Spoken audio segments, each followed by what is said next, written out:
Então, pessoal, como a gente estava dizendo aqui, a gente estava falando sobre esse diálogo da teologia, a ruptura que houve e a busca do diálogo da teologia com, agora, no nosso caso, nós estamos falando da biologia, né? Como é que isso aconteceu, como isso se deu.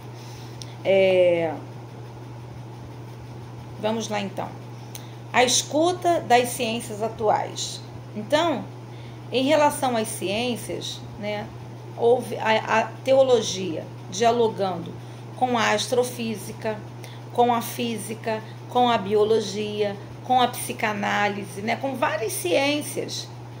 Por quê? Porque o conhecimento humano, a ciência, se expandiu para várias áreas e a gente continuou dentro, né, do nosso universo, do nosso mundo, com os nossos dogmas, as nossas doutrinas, e o mundo foi falando outra coisa, fazendo outra coisa, e a gente não foi acompanhando até para explicar a razão da nossa fé, como diz a palavra, né? Que nós precisamos saber explicar a razão da nossa fé. Então, na realidade, então nós precisamos compreender. Isso aí foi só alguns exemplos que eu dei, né? Astrofísica, física, psicanálise, biologia, a psicologia, são só exemplos, mas a teologia, quando despertou, ela começou a ir para várias áreas. E eu ressalto aquilo que eu falei há pouquíssimos instantes. Entretanto, é necessário o cuidado para a gente também não fazer bobagem, né? Falar coisa que não tem nada a ver, fazer coisa que não tem nada a ver, em nome desse diálogo. Por exemplo, o diálogo interreligioso, né? Uma outra área que a teologia também acabou se expandindo. Então, existem temas abordados que eu tenho preocupação, sim, né? O macroecumenismo, por exemplo. Então, Deus não é o mesmo Deus em todas as religiões, não é, né? Existem religiões que adoram outros deuses, têm seus deuses próprios. Então, querer colocar tudo como sendo a mesma coisa também não é assim que acontece, não é assim que rola. Então, até quando você vai estudar a teologia,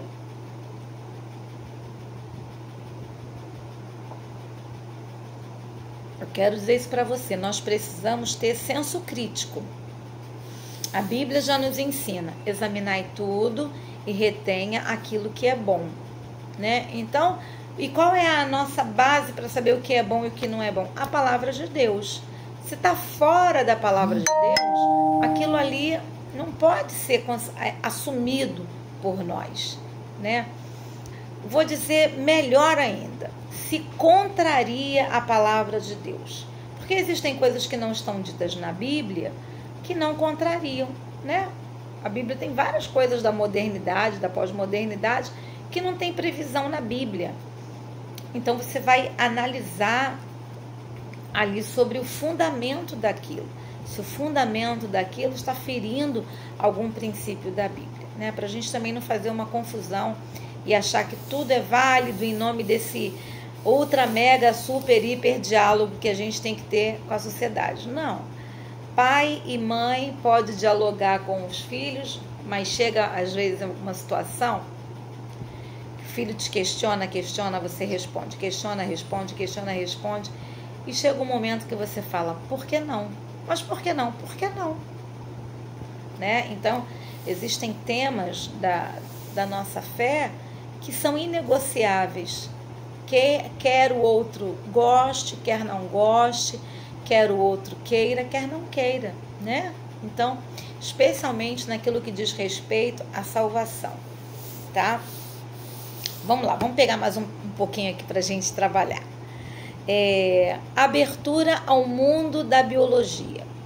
Então, a gente já sabe que é no campo da biologia que a teologia encontra hoje um desafio muito urgente. O que será?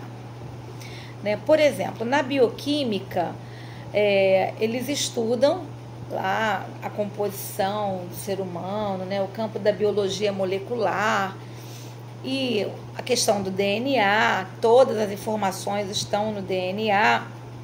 Essa descoberta, essa estrutura física chamado código da vida, né, que é o DNA. Então as pesquisas vão avançando, vão descobrindo, vão se maravilhando.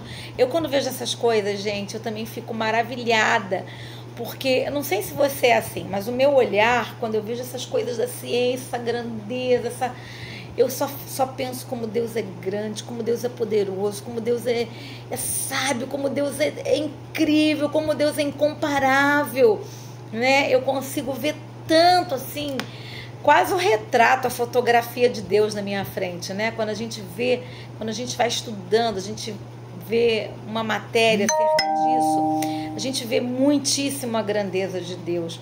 Mas não basta a gente ver a grandeza de Deus, é necessário a gente tentar conversar com esse público, tá? E é isso que a teologia, a antropologia teológica vai se dispor a fazer.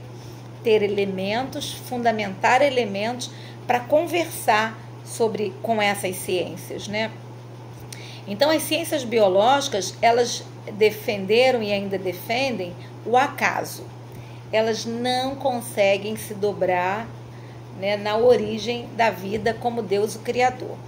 Então elas tentam explicar a origem da vida, tentam explicar a evolução da vida, mas a hipótese de um Deus Criador ainda é oficialmente rejeitada pela ciência. É óbvio que teremos cientistas que creem em Deus como Criador. É óbvio que existem cientistas que conseguem ter essa visão, né, da ciência, das descobertas, das conquistas, sem excluir o ator principal disso tudo. Sem ele, nada do que foi feito se fez, né? Então, mas a maioria, ou pelo menos oficialmente, eles rejeitam a hipótese de um Deus criador. Os biólogos de orientação mecanicista, eles afirmam que na biologia tudo fica reduzido às leis físico-químicas. Mas estes cientistas se esquecem que além dos componentes do organismo vivo, existe um padrão de organização. Então é aqui que a teologia, os teólogos começam a pegar o fio da meada para entrar numa discussão com eles. Existe um padrão de organização. E esse padrão reconfigura as relações entre os componentes, sempre em forma de rede. Se você pegar desde uma célula, desde um átomo, você vai ver que há uma lógica, né? Há um padrão de organização. Se você pegar os sistemas dos planetas, né, o sistema solar, você vai ver que há um padrão que Deus assinou na criação. Há um padrão de como ele criou todas as coisas, né? Isso eles não... É por aí que a teologia vai levantar o diálogo. Essa estrutura que é necessária para a existência de um sistema vivo, ela é igualmente importante. Tanto saber que há essa estrutura para o ser vivo é importante, mas saber também que esse padrão organizador. Então, é como se fosse assim, existe aqui a fotografia, o padrão. Mas esse padrão, ele não fica estático. Porque o ser humano, não só o ser humano, mas o ser vivo, ele está sempre em movimento. Então, aqui é muito importante a gente começar a pensar sobre isso. O sistema vivo, qualquer sistema vivo, ele se renova incessantemente, não é isso? A célula, ela morre e aí outras células se multiplicam e nascem. Tem um ciclo, tem um padrão que vai acontecendo em todo sistema vivo, em todo ser vivo. Então, esse sistema vai se renovando, vai se reorganizando, mas não é uma máquina. Ele não faz como uma máquina um movimento. Não, ele renova. Então, mais do que só copiar ou reproduzir ou repetir, ele renova, ele está vivo, ele renova. Então, em conexão, por exemplo, com a física quântica, cientistas defendem a teoria dos sistemas vivos. E nessa teoria há o padrão, a estrutura e os processos. Eles são apresentados como critérios básicos para a vida, distintos e inseparáveis. Então, conforme eles vão avançando nesse conhecimento, nessa pesquisa, nessa curiosidade, que coisa linda o ser humano, né? Essa capacidade de autocriação contínua seria o padrão de organização dos sistemas vivos. E é isso que diferencia os sistemas vivos dos sistemas não vivos. Então, essa visão integrada do ser humano está presente também na criação de Deus. É como uma assinatura de Deus, né? Se você gosta desse assunto, tem vídeos assim para quem gosta da área de ciência, dessa área da biologia, da astrofísica, tem vídeos assim incríveis, vídeos cristãos, né? Que mostram o avanço dessa antropologia teológica. Esses vídeos que você assiste nesses canais especiais já mostram, então, esse avanço da teologia dentro desses temas que antes ela nem podia imaginar de ter que dialogar e conversar. Então, essa visão integrada do ser humano mostra também essa visão integrada da vida, da criação, não só do ser humano. Então, o autor aqui coloca, né, que essas discussões muito interessantes, que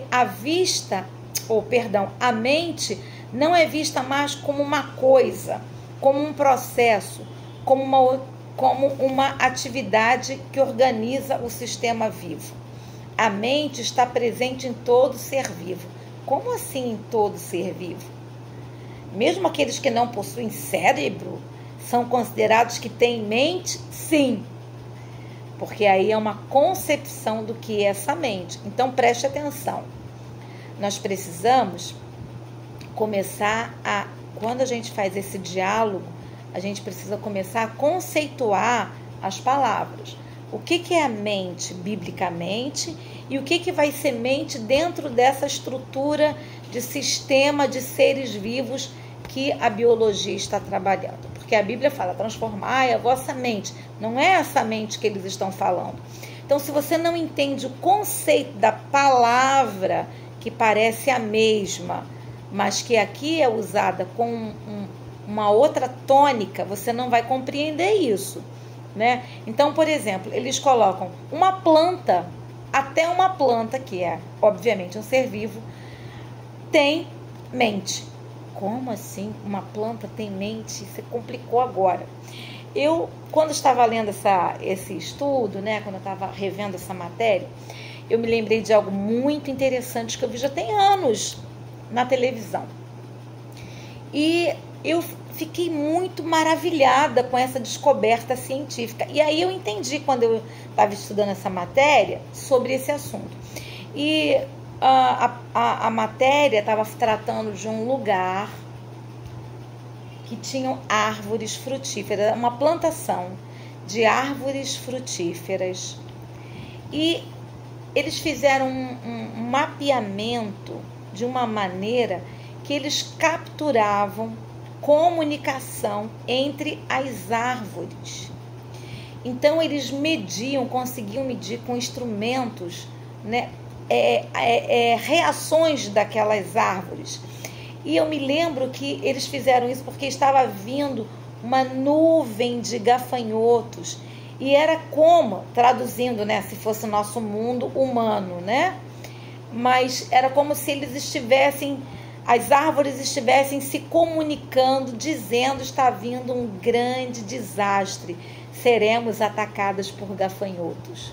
Eu achei aquilo ultra mega genial. E é claro que na matéria, era uma matéria científica, eles explicaram como é que foi feito, como é que eles chegaram a esse resultado, e tal. A gente vê também que animais, né, também têm essa mente, essa capacidade. Pode não ter um cérebro humano, mas eu quis fazer esse exemplo radical da planta, porque ela foge dessa estrutura que nós temos, né? Porque outros animais vão ter sistemas semelhantes aos nossos, distintos e outros muito semelhantes, não é? Então, eu achei isso mega interessante. Então, a ciência já diz que os outros seres vivos têm mente, não como cérebro, igual nós temos, mas uma capacidade de conhecer, uma capacidade de perceber. Eles não são como uma pedra, apesar de que aí a gente entra em outra discussão. Eles não são algo, mas vou dar o exemplo da pedra, como uma pedra, né? Eles não são uma pedra, eles estão em movimento, em renovação constante. É a vida. A vida não é uma foto. A vida está em movimento. Olha que coisa linda demais.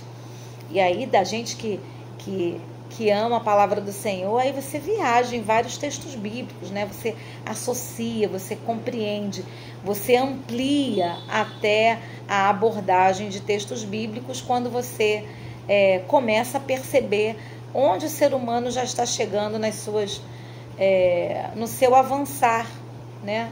De pesquisa, de mundo, de visão de mundo. Então, é colocado que esse sistema vivo, uma planta, por exemplo, pode possuir alguma cognição, pode conhecer, pode ter alguma, entre aspas, mente, né? Uma capacidade de perceber as coisas também que estão à sua volta. Ela não está ali como se fosse uma máquina funcionando sem percepção alguma, não é isso, né? Por isso, quando a gente até falou, abro um parênteses aqui, sobre planta, na aula passada que a gente estava falando sobre a questão da ecologia, né? A criação geme e sofre de verdade os maus tratos que muitas vezes tem, né? Então, a mente, ela não é famosa, não é dita como uma coisa pensante, como o nosso cérebro, nesse conceito, tá? Fique bem claro, nesse conceito. Mas é um processo de cognição, ou seja, um processo mesmo da vida. Deus capacitou, Deus dotou a toda a criação. Olha, gente, isso é muito lindo, né? Essa capacidade de ser pleno na sua existência. Embora cada sistema da sua criação tenha as suas características específicas. E aí eu vou para Paulo. Paulo vai dizer, uma é a glória do homem, outra é a glória dos peixes, outra é a glória dos vegetais, dos animais. Então ele vai colocar cada um, que são os sistemas que a gente tem, né? Cada um tem a sua glória específica, mas todos possuem essa glória de Deus. Então isso é uma coisa fantástica. Então, o cérebro, nessa perspectiva, é uma estrutura específica. Não é como o cérebro da gente que cria, que elabora, que refaz, que inventa, que questiona, que modifica. Não é, obviamente não é isso, né? Mas é o meio pelo qual ele se processa, tá? Então, a teologia vai buscar ouvir o que a ciência, nesse caso a biologia, está dizendo e vai tentar fazer conexões, né? Como eu falei, algumas coisas talvez a gente ainda precise de mais instrumentos para a gente dialogar melhor, mas isso aqui já é um caminho incrível, né? Por exemplo, o ser humano tem a subjetividade. Talvez a gente não encontre subjetividade nos outros animais. Talvez uma formiga não tenha subjetividade como nós temos, né? A formiga. Estava até ouvindo também eu gosto de ver canais da criação, né? Das coisas de Deus, dita pelos não cristãos. Eu acho bem legal. E muitos animais, uma abelha, por exemplo, ela a vida inteira vai fazer sempre a mesma coisa, a mesma rotina. Quer dizer, ela tem a mente, embora tenha as mudanças de cada dia que ela possui, né? Ela não é um robô.